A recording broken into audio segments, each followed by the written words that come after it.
राष्ट्रपति द्रौपदी मुर्मू को, जो कि आज इंडिया स्मार्ट सिटी कॉन्क्लेव 2023 कार्यक्रम को संबोधित कर रही थी। इस दौरान उन्होंने कई पहलुओं पर अपनी बात रखी। उन्होंने कहा कि महिलाओं को और सशक्त बनाना होगा। उन्होंने स्वास्थ्य सेवाओं पर ध्यान देने की बात कही। साथ ही साथ उन्होंने ये भी कहा कि नवीकरणीय ऊर्जा के क्षेत्र में भी हमें तेज़ी से आगे बढ़ना होगा और हम बढ़ भी रहे हैं और हम काम कर रहे हैं। उन्होंने ये भी कहा कि सतत विकास को ध्यान में रखकर आगे जाना है और हमें लक्ष्यों को प्राप्त करना है। आपको बता दें कि राष्ट्रपति ने आज इंदौर शहर में इस कार्यक्रम के दौरान राष्ट्रीय स्मार्ट सिटी के पुरस्कारों का वितरण भी किया और जिसमें इंदौर शहर ने प्रथम पुरस्कार हासिल किया है। और आइए अब आपको सीधे लिए चलते हैं एक्सप्रेस 100 बुलेटिन की ओर, जहां हम आपके लिए लेकर आते हैं राजनीति, देश, दुनिया, खेल और मनोरंजन और व्यापार जगत से जुड़ी सभी खबरों को एक्सप्रेस यानी कि फटाफट अंदाज में। आपके साथ मैं हूं संध्या शर्मा। तो देखिए खबरें तेज रफ्तार। प्रधानमंत्री नरेंद्र मोदी ने आज अहमदाबाद में वाइब्रेंट गुजरात ग्लोबल समिट के 20 वर्ष पूरे होने के उपलक्ष्य में आयोजित एक कार्यक्रम का शुभारंभ किया। अहमदाबाद की साइंस सिटी में आयोजित यह समारोह वाइब्रेंट गुजरात ग्लोबल समिट के 20 वर्षों के कामयाब सफर का उत्सव है। गुजरात के मुख्यमंत्री के तौर पर नरेंद्र मोदी ने इसकी शुरुआत की थी। पीएम ने अपने संबोधन में कहा कि बरसों पहले मैंने कहा था कि वाइब्रेंट गुजरात सिर्फ ब्रांडिंग का आयोजन भर नहीं है, बल्कि इससे बढ़कर बॉन्डिंग का आयोजन है। यह बॉन्ड मेरे और गुजरात के 7 करोड़ नागरिकों और उनके सामर्थ्य के साथ जुड़ा हुआ है। पीएम ने कहा कि आज मुझे स्वामी विवेकानंद की बात याद आ रही है। हर काम को 3 चरणों से गुजरना पड़ता है। पहले लोग इसका उपहास उड़ाते हैं, फिर विरोध करते हैं, बाद में उसे स्वीकार कर लेते हैं। पीएम ने आगे कहा कि 2001 में आए भीषण भूकंप से भी पहले गुजरात लंबे समय तक अकाल की स्थिति से जूझ रहा था और भूकंप से लाखों लोग प्रभावित हुए, लेकिन गुजरातियों ने हार नहीं मानी।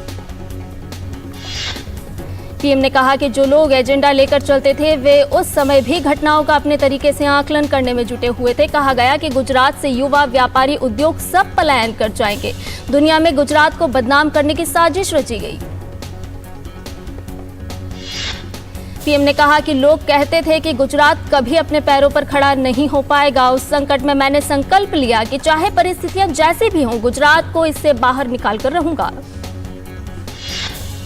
पीएम मोदी ने इस अवसर पर आयोजित एक प्रदर्शनी का भी शुभारंभ किया और उसका अवलोकन किया। प्रदर्शनी गुजरात की विकास यात्रा और गुजरात ग्लोबल समिट के 20 वर्ष पूरे होने पर आधारित है। इससे पहले प्रधानमंत्री ने अहमदाबाद के साइंस सिटी में रोबोटिक प्रदर्शनी का भी अवलोकन किया। प्रधानमंत्री इसके बाद छोटा उदयपुर के बोडेली में 5200 करोड़ रुपए से अधिक की परियोजनाओं का लोकार्पण और शिलान्यास करेंगे। प्रधानमंत्री द्वारा मिशन स्कूल ऑफ एक्सीलेंस कार्यक्रम के तहत 4500 करोड़ रुपए से अधिक की कई परियोजनाओं को लोकार्पण और शिलान्यास किए जाने से पूरे गुजरात में स्कूल के बुनियादी ढांचे को बड़े पैमाने पर बढ़ावा मिलेगा। प्रधानमंत्री गुजरात के स्कूलों में निर्मित हजारों नई कक्षाएं, स्मार्ट कक्षाएं, कंप्यूटर लैब, STEM प्रयोगशालाएं और अन्य बुनियादी अवसंरचनाएं राष्ट्र को समर्पित करेंगे।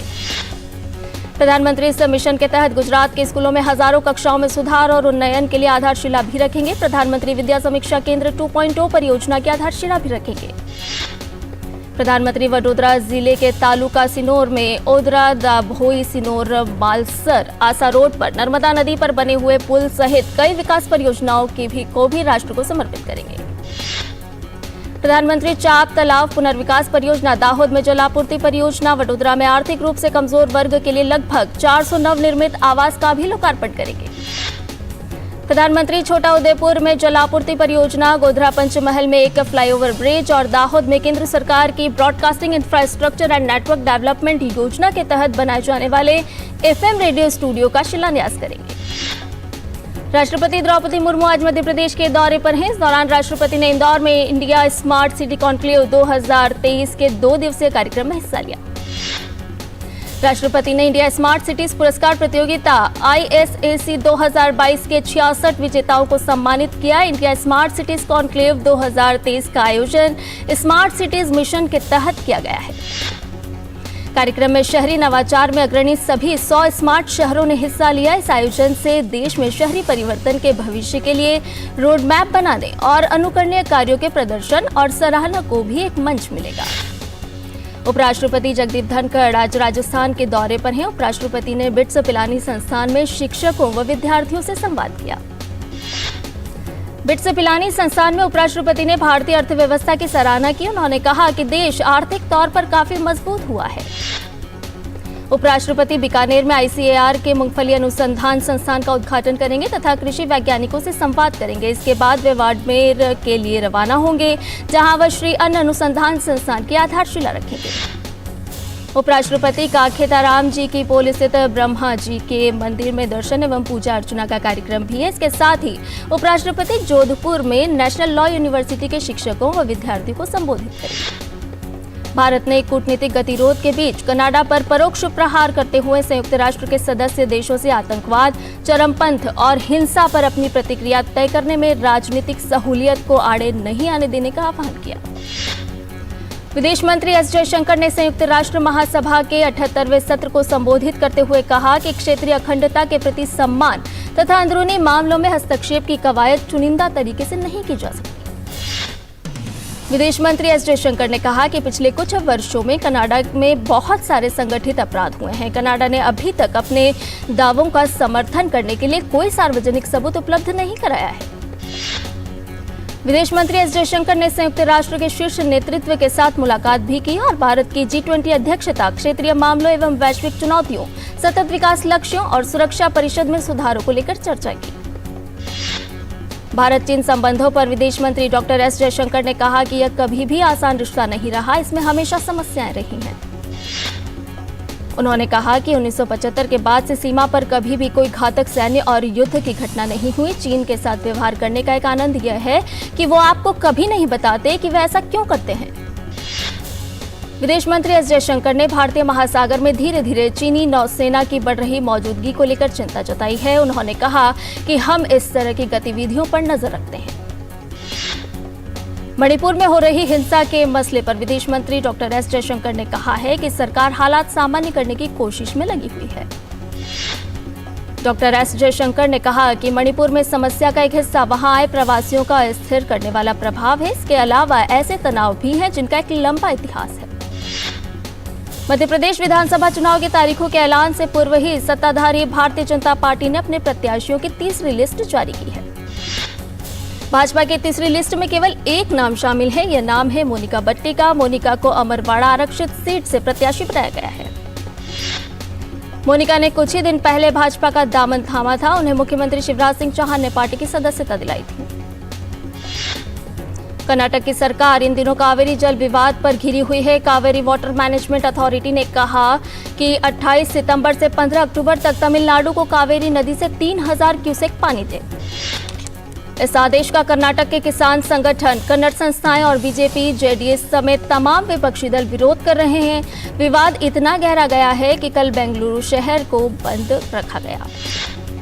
बेंगलुरु शहर में धारा 144 लगा दी गई। स्कूल कॉलेज बंद कर दिए गए। आज बीजेपी विधानसभा के सामने धरना सत्याग्रह करने जा रही है। भारतीय नौसेना के MQ-9B प्रीडेटर ड्रोन ने लगातार 13,000 घंटे से अधिक की लंबी उड़ान की अपने मिशन को पूरा कर बेहतरीन क्षमता का प्रदर्शन किया। INS राजाली नौसेना हवाई अड्डे से हिंद महासागर क्षेत्र में पूरे हिंद महासागर क्षेत्र पर कड़ी नजर रखते हुए MQ-9B प्रीडेटर ड्रोन ने अपने मिशन को पूरा किया। इस मिशन की कमांडर लेफ्टिनेंट कमांडर वर्षा ने इस ड्रोन की विशेषताओं के बारे में बताते हुए कहा कि MQ-9B विमान की क्षमता 30 घंटे से अधिक की है और यह 40,000 फीट तक की ऊंचाई पर उड़ सकता है। जम्मू कश्मीर के पुलवामा में ATS गार्ड की हत्या के मामले में छापेमारी चल रही है। पुलिस की राज्य जांच इकाई दक्षिण कश्मीर के पुलवामा, शोपिया और अनंतनाग जिलों में कई स्थानों पर छापेमारी कर रही है। खालिस्तानी समर्थकों के खिलाफ नकेल कसने के लिए NIA लगातार बड़ी कार्रवाई कर रही है। पंजाब, राजस्थान, उत्तराखंड, उत्तर प्रदेश और दिल्ली सहित 6 राज्यों में NIA की छापेमारी चल रही है। पंजाब के मोगा और मानसा में ताबड़तोड़ छापे चल रहे हैं। लॉरेंस बम्बीहा और अर्श दल्ला गिरोह के सहयोगी से संबंधित 51 स्थानों पर भी छापेमारी जारी है। वहीं उत्तराखंड के देहरादून जिले के क्लेमेंट टाउन थाना क्षेत्र में एक आवासीय परिसर में NIA की छापेमारी चल रही है। इसके साथ ही राजस्थान के गंगानगर में भी NIA की कार्रवाई जारी है। उत्तर प्रदेश के मथुरा स्टेशन पर एक बड़ा हादसा होते होते टल गया। दिल्ली के शकूर बस्ती से मथुरा जंक्शन के लिए रवाना हुई ईएमयू ट्रेन पटरी से उतरकर प्लेटफॉर्म पर चढ़ गई। ट्रेन घटना को लेकर रेलवे स्टेशन निदेशक एस.के. श्रीवास्तव ने कहा है कि ट्रेन प्लेटफॉर्म पर कैसे चढ़ी, इसकी जांच की जा रही है। विश्व पर्यटन दिवस के अवसर पर पर्यटन मंत्रालय ने अनोखी पहल करते हुए दिल्ली मेट्रो में मेट्रो ट्रेन रैप और मेट्रो ट्रेन पैनल में ट्रैवल फॉर लाइफ और इनक्रेडिबल इंडिया का अभियान शुरू किया है।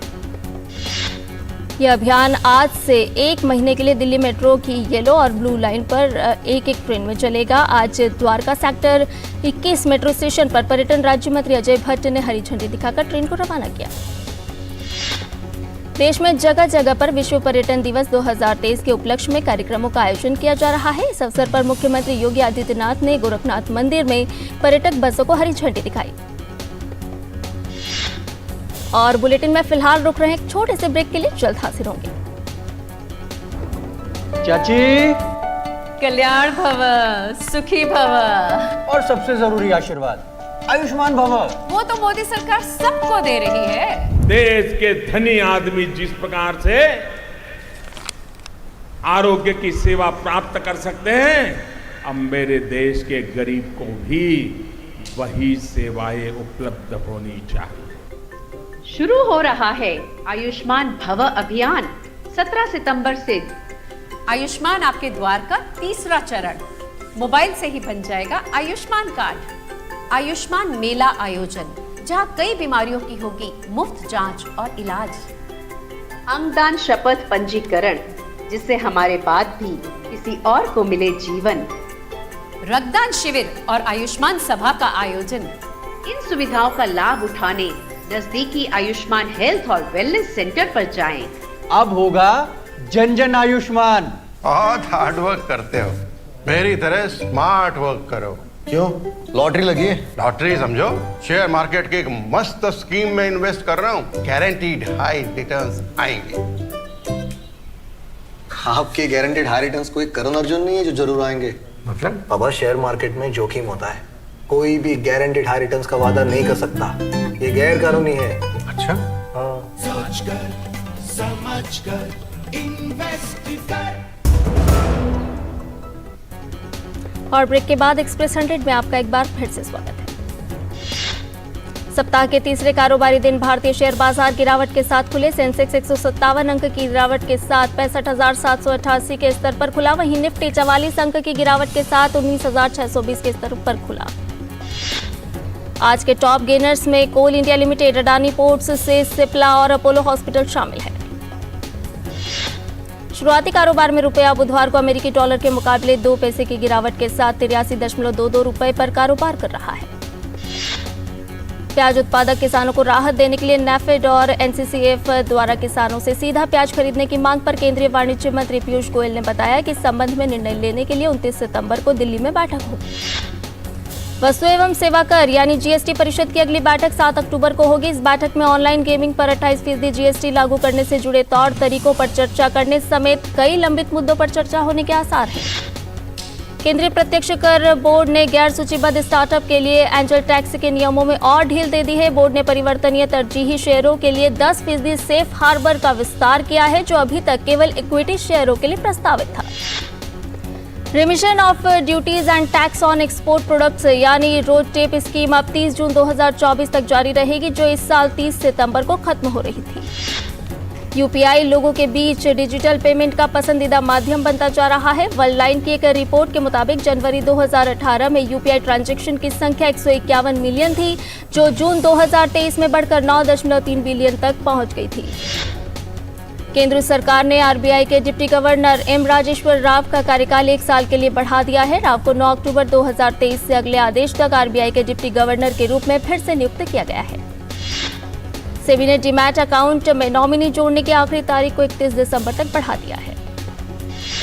अंतर्राष्ट्रीय बाजार में कच्चे तेल की कीमतों के बढ़ने का सिलसिला जारी है। आज ब्रेंट क्रूड ऑयल $94 प्रति बैरल से ऊपर कारोबार कर रहा है। 2000 के नोट को वापस लौटाने की अंतिम तिथि 30 सितंबर है। लोगों के पास इसे लौटाने या बैंक में जमा करने के लिए केवल 4 दिन का समय बाकी रह गया है। जानकारी के मुताबिक 1 सितंबर तक बैंकों के पास लगभग 93% 2000 रुपए के नोट वापस आ चुके हैं। Directorate general of GST intelligence ने करीब 12 ऑनलाइन रियल मनी गेमिंग कंपनियों को 55,000 करोड़ रुपए के जीएसटी बकाया को लेकर नोटिस जारी किया है। कल जिनेवा में संयुक्त राष्ट्र मानव अधिकार परिषद के 54वें सत्र के दौरान सिंधी राजनीतिक कार्यकर्ताओं ने संयुक्त राष्ट्र के सामने एकत्रित होकर पाकिस्तान के खिलाफ प्रदर्शन किया। विश्व सिंधी कांग्रेस के महासचिव लखू लुहाना ने कहा कि पाकिस्तान में मानव अधिकार की स्थिति बद से बदतर होती जा रही है। मानव अधिकार कार्यकर्ता करीमा बलोच की कनाडा में हत्या के मामले में कनाडा के प्रधानमंत्री जस्टिन ट्रूडो घिरते नजर आ रहे हैं। बलूच वॉइस एसोसिएशन के अध्यक्ष मुनीर मिंगल ने कहा है कि करीमा बलोच बलूचिस्तान की मानवाधिकार कार्यकर्ता थीं जो पाकिस्तानी सेना से अपनी जान बचाने के लिए कनाडा आई थी। न्यूयॉर्क के एक न्यायाधीश ने डोनाल्ड ट्रंप और उनके बेटे को धोखाधड़ी में दोषी पाया है। अजरबैजान की सेना के नियंत्रण के बाद नागोर्नो काराबाख से हजारों आर्मेनियाई लोग पलायन कर रहे हैं। आर्मेनियाई सरकार ने कहा है कि मंगलवार की शाम तक अजरबैजान के सीमा क्षेत्र में स्थित नागोर्नो काराबाख में रहने वाले लगभग 28,120 आर्मेनियाई लोग आर्मेनिया में प्रवेश कर चुके थे। अमेरिकी प्रतिनिधि सभा के अध्यक्ष केविन मैकार्थी ने राष्ट्रपति जो बाइडेन से सख्त सीमा प्रतिबंधों पर सहमत होने का आग्रह किया है। राष्ट्रपति बाइडेन और सीनेट डेमोक्रेट पहले ही इन प्रस्तावों को खारिज कर चुके हैं। अमेरिकी सरकार को 1 अक्टूबर को शटडाउन का सामना करना पड़ सकता है। अमेरिकी विदेश विभाग में पूर्व अमेरिकी विदेश मंत्री हिलेरी क्लिंटन के आधिकारिक चित्र का अनावरण किया गया।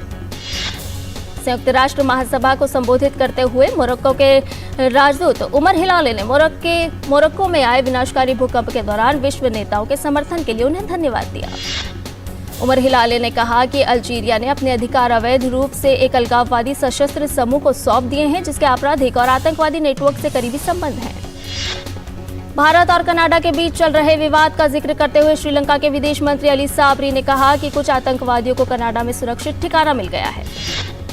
पाकिस्तान की एक विशेष अदालत ने एक मामले में पूर्व प्रधानमंत्री इमरान खान की न्यायिक हिरासत को और 14 दिन के लिए बढ़ा दिया है। इजराइल के प्रधानमंत्री बेंजामिन नेतन्याहू ने कहा है कि पिछले 50 वर्षों में इजराइल मजबूत हुआ है और इसने मिडल ईस्ट देशों के साथ शांति समझौते का मार्ग प्रशस्त किया है। भारत की सिफ्त कौर समरा ने 19वें एशियाई खेलों में महिलाओं की 50 मीटर राइफल 3 पोजीशन के व्यक्तिगत वर्ग में भारतीय निशानेबाजों ने बेहतरीन खेल दिखाते हुए स्वर्ण पदक और कांस्य पदक अपने नाम किया। 50 मीटर राइफल 3 पोजीशन के व्यक्तिगत वर्ग में आशी चौकसी ने कांस्य पदक हासिल किया। आशी ने कुल 451.9 अंक लेकर दूसरा स्थान प्राप्त किया। मनु भाकर, ईशा सिंह और रिदम सांगवान की तिकड़ी ने महिलाओं की 25 metre air pistol team event में भारत के लिए स्वर्ण पदक जीतने में सफलता पाई। महिलाओं के 50 मीटर राइफल 3 पोजीशन के टीम वर्ग में भारतीय टीम ने रजत पदक जीतने में सफलता पाई। सिफ्त कौर समरा और आशीष चौकसे और मानिनी कौशिक ने देश के लिए रजत पदक जीता। पुरुषों की स्किट स्पर्धा में भारतीय टीम ने कांस्य पदक जीता। भारतीय टीम गुरजोत सिंह और अनंतजीत सिंह और अंगवीर शामिल थे। नौकायान में भारतीय सेलर विष्णु सरवानन ने डिंगी ILCS 7 में कांस्य पदक जीतने में सफलता पाई। विष्णु ने 34 नेट पॉइंट्स हासिल करके तीसरा स्थान हासिल किया। इससे पहले मंगलवार को भारत की घुड़सवारी टीम ने देश को स्वर्ण पदक दिलाया।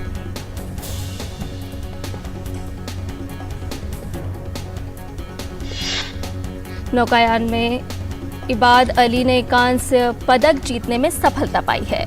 और एक्सप्रेस 100 में फिलहाल इतना ही। मुझे दीजिए इजाजत। नमस्कार।